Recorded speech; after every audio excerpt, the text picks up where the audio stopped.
ایک شخص کے جس کے پاس شریعت کی کوئی بات، کوئی وحی، کوئی پیغام نہ پہنچا ہو،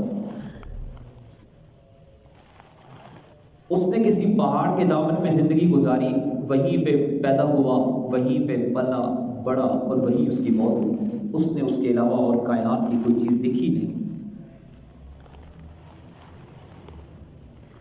سوال یہ ہے کہ کیا کل قیامت کے دن اس سے شریعت کے متعلق سوال کیا جائے گا کہ تم نے احکامات پر عمل کیوں نہیں کیا، اللہ کو رب کیوں نہیں مانا؟ علماء نے یہ لکھا ہے کہ کل قیامت کے دن اس سے یہ سوال ہوگا۔ کیوں ہوگا؟ اس کے پاس تو پیغام شریعت نہیں پہنچا۔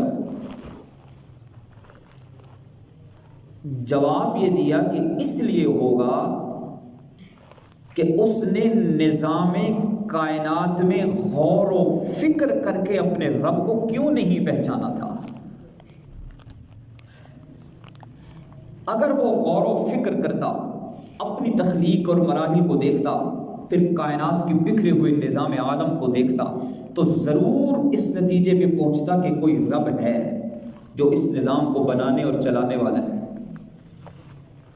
اس نے غور و فکر نہیں کیا، اس لیے وہ اس جرم میں پکڑا جائے گا۔